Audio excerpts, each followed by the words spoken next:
Kalaupun itu terjadi, paling tidak kita waktu hidup sudah pernah kumpul-kumpul, makan bersama.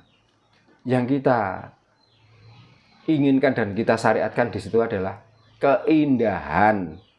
Dengan indah itulah kadang-kadang kita itu terhindar dari malapetaka.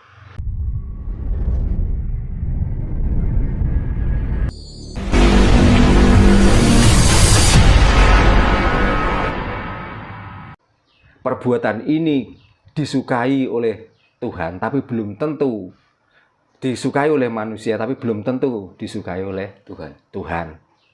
Itulah yang saya maksud, Tuhan itu sakarepe dhewe. Sekuat apapun kita tidak bisa boso Jawane menggak atau menolak keinginan Tuhan. Karena Tuhan sudah menghendaki tidak pandang bulu. Bahkan yang tidak berbulu pun, kalau ingin dihancurkan, dihancurkan. Tidak berbulu pun, kalau ingin dilindungi, dilindungi. Itulah sifat Tuhan. Supaya kita itu selalu berpikir. Gitu. Makanya sampai dilihat nggak ada apa-apa dalam tubuh, tapi begitu dicubit kita ada rasa. Supaya kita itu bisa merasakan pada diri kita sendiri.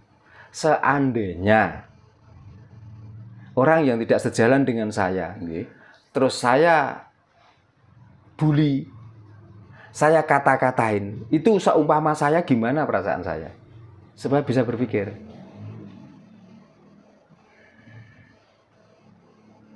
Jadi jangan ngaku punya rasa, ngaku punya Tuhan, tapi di saat mengolok-ngolok orang lain tanpa merasakan dirinya,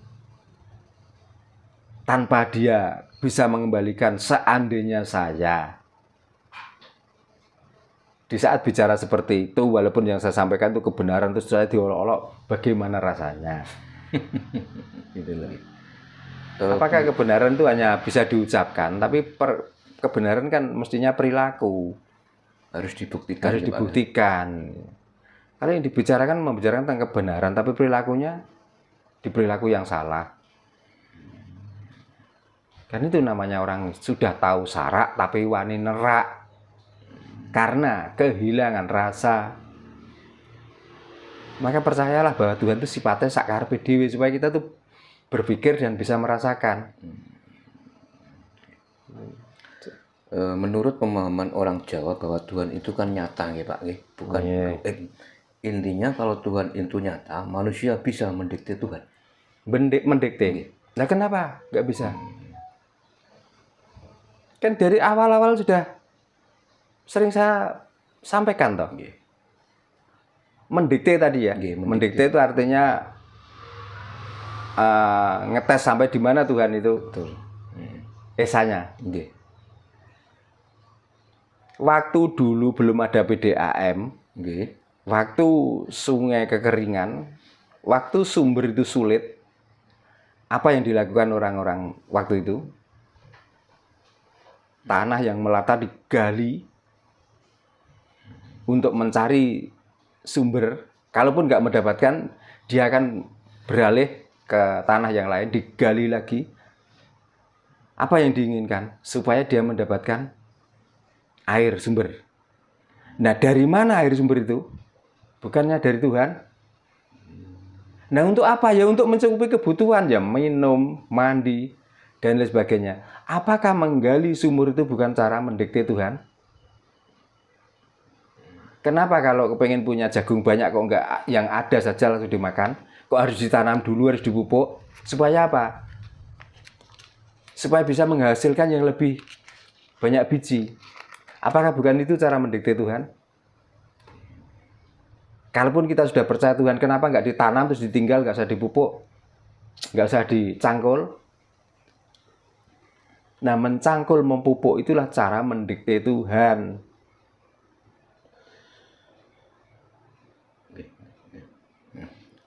Nah, ini terkait dengan perihal mendikte Tuhan, Pak Darno. Tadi sudah diberi contoh Pak Darno bahwa ketika kita belum ada PDAM kan, kita mencari air, kita harus menggali tanah. Tanah. Nah, ini kita kembali ke masalah Merapi, Pak. Iya. Kan? Ketika Merapi mau meletus, Iya. Mbah Marijan selaku juru kunci Iya. dengan Rekodaya, dia seorang Jawa loh.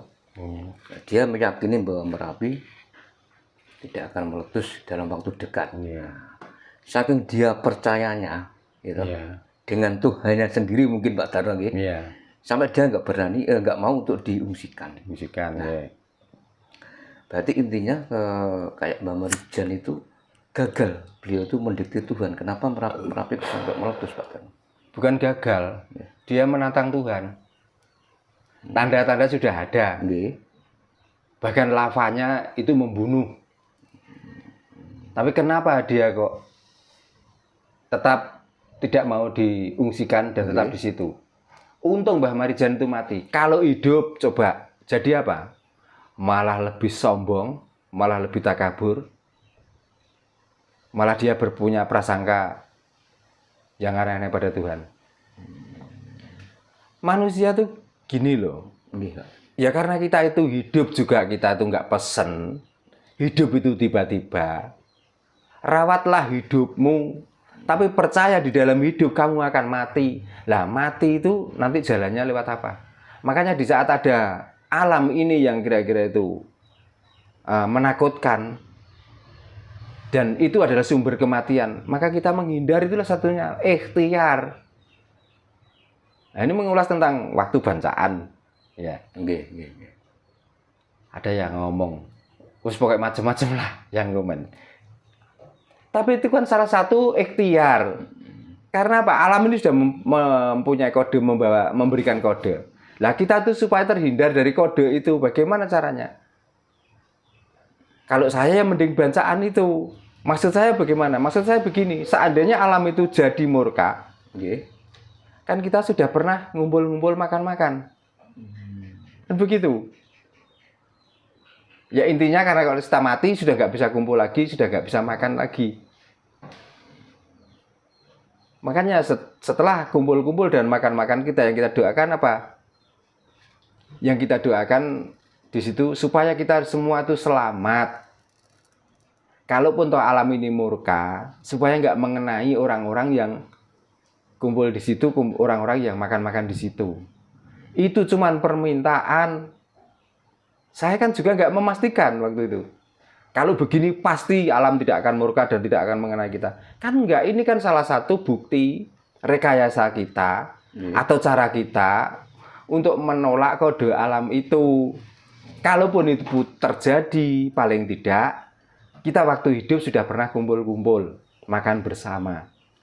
Yang kita inginkan dan kita syariatkan di situ adalah keindahan. Dengan indah itulah kadang-kadang kita itu terhindar dari malapetaka. Tapi kalau memastikan, saya juga nggak pernah berani kok. Gitu. Nah, apa yang saya ramalkan itu terjadi, monggo. Kalau enggak kan berarti Tuhan juga, wah ini orang yang senang kumpul-kumpul dan membicarakan tentang kebaikan alam. Kan saya tidak membicarakan tentang kemurkaan alam terus. Yang saya harapkan kebaikan alam ini loh. Nah, apa salah kira-kira kalau saya membicarakan tentang kebaikan alam, mau nyatanya dihidupi sampai sekarang itu loh. Pak. Coba bayangkan, dari tahun 67 saya lahir sampai sekarang, nyatanya saya masih diberikan hidup. Nah, apakah salah saya itu bersyukur pada alam? Kalaupun saya mati nanti, saya berharap supaya dimasukkan di dalam alam yang tidak, alam bencana itu, dan alam yang bahasa Jawa ini suker. Itu. Nah, kalau orang lain menganggap salah dan orang lain menganggap itu sesat, ya silakan. Wong perasaan saya seperti itu. Masa saya harus mengikuti orang yang menyalahkan itu? Hidup matinya seseorang itu kehendak Tuhan, Pak. Pasti. Pasti. Ya. Tapi kebanyakan Tuhan adalah memilih hidup daripada mati. Kenapa, Pak? Alasannya kenapa? Ya jelas karena hidup itu nikmat.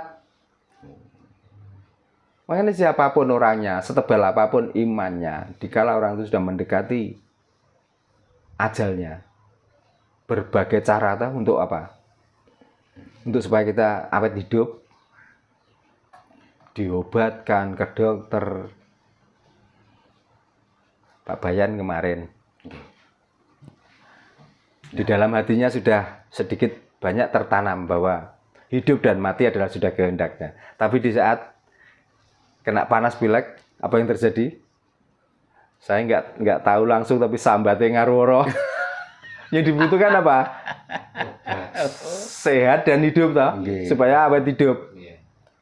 Jadi Tuhan itu suka pada orang yang hidup. Nah, ini cerita lagi Pak. Bahwa tadi Pak Darno mengatakan bahwa Tuhan itu senangnya kan hidup. Nah, ada lagi bahwa ketika orang itu berangkat haji, ya, beliau itu justru malah lebih senangnya itu mati di sana. Itu kenapa Pak itu? Kenapa?